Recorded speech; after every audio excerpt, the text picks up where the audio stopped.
د صوبې حالات هم خراب دي. خاص طور د طارق انصاف د حکومت ولې دښمني ده؟ په دې کې ماته د پېښور های کورټ فیصله هم شته. په دې کې د حکومت پاکستان یا د صوبې یا د مرکز یو روپۍ هم نشته. که سر ځي نو سر قربان. زندګي به کې ختمه کړه او واړه واړه لکان راغلي وو او نن ټول بوډاګان دي، څوک مړه دي.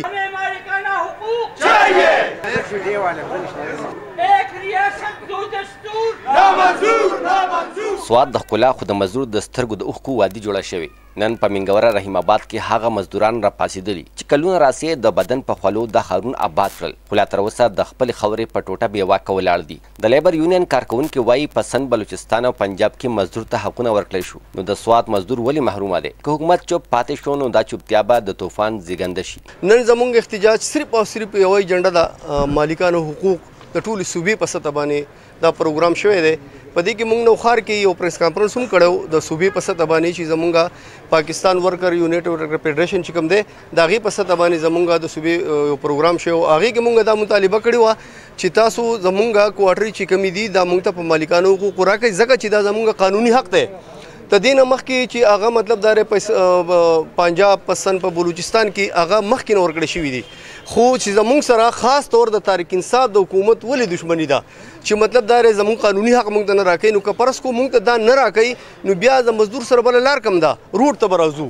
نو دا نن زموږ احتجاج چې دی نو دا خو بالکل موږ هغه مختصر د صوبې دغه وینا وه چې صرف احتجاج ریکارډ کوي، دونه زیاته مو جوړوي چې مطلب دا د روډونو بند نشي، دا بند نشي. نو د هغه په وجه باندې موږ مخصوص خلک راغونډ کړو چې موږ د هغو هغه احتجاج ریکارډ کړو او هغو ته ورسو او د صوبې ته انتظار دی چې صوبه کله موږ ته ووایي انشاءالله نو موږ به سره د خپلو بچو انشاءالله کم ځای ته چې هغوی هلتې به راځو او تر هغې پورې به زموږ د احتجاج جاري چې تر څو پورې موږ ته مالکانه حقوق راکړه شوي نه وي. د مزدور د زړونو جذبه نن د غرونو د خاموشۍ نه زیاته ده. د احتجاج د نان او اوبو نه بلکې د حق جنګ دی. دوی د حکومت نه غوښتنه کوي چې د دوی د خولي قیمت تسلیم کړي. احتجاج کوونکي مزدوران وایي چې دا خاوره زموږ د بدن په خولو آباده شوي، نو حق به هم زموږ وي. که حکومت وده وي نو موږ باید د چغو په غږ راویښ کړو. موږ د حق غوښتونکي یو، د خیرات نه. د دې نه مخکې د پیپل پارټۍ حکومت په 2011 کې راغی، باقاعده هغوی څه د مالکانو حقوقو سلیټري تقسیم کړي خلکو ته او دا یې وایي چې نورې به ورکوو. د بده مرغه خلک پکې لاړل های کورټ ته. څه کسان های کورټ هم زموږ په حق کې فیصله وکړه. مختصر خبره کوم، های کورټ زموږ په حق کې فیصله وکړه. موږ د های کورټ د فیصلې مناسب نن دلته کې غواړو چې کم څه کم یو خو دې موږ ته 500 کوارټرې کم څه کم نورې جوړې شي. دویم خبره دا ده چې کمې جوړې دي نو دا د دې مزدورانو حق دی. زندګي به کې ختمه کړه او واړه واړه لکان راغلي وو او نن ټول بوډاګان دي، څوک مړه دي. نو چې د دې بچو ته کم څه کم دا یو فیسیلیټي میلاو شي، ځکه چې دا د دې قانوني حق دی، د دې وینې او د دې خولي دي.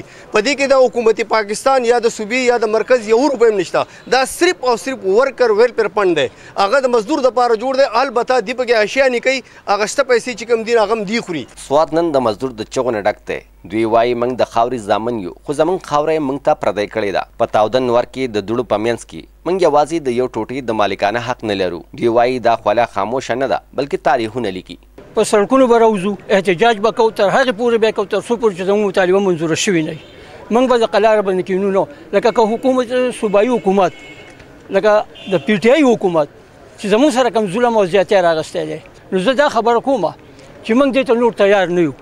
لکه څنګه چې دي په پنجاب سند بلوچستان کې ورکړي دي مالکانو حقوق، دا زما قانوني او جایز حق دی. په دې کې ماته د پېښور های کورټ فیصله هم شته، هغې دا خبره کړې ده چې دې له دا حقوق ورکړه. بل دا چې زما سره د حکومت پاکستان په دې کالونو کې د یوې پیسې صدقې نشته، اختیار نشته.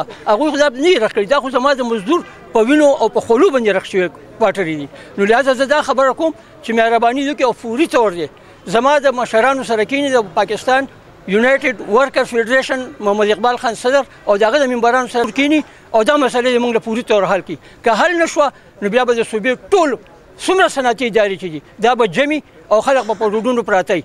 د صوبې حالات هم خراب دي، ځای په ځای باندې جلسې جلوسونه، دا د سکول ماشومان نن راوتي د هغه د پرایوټایزیشن خلاف احتجاجونه کوي. دغه شانتې د غونډهګردۍ دهشتګردۍ خلک خلاف راوتي امن مارچ کوي.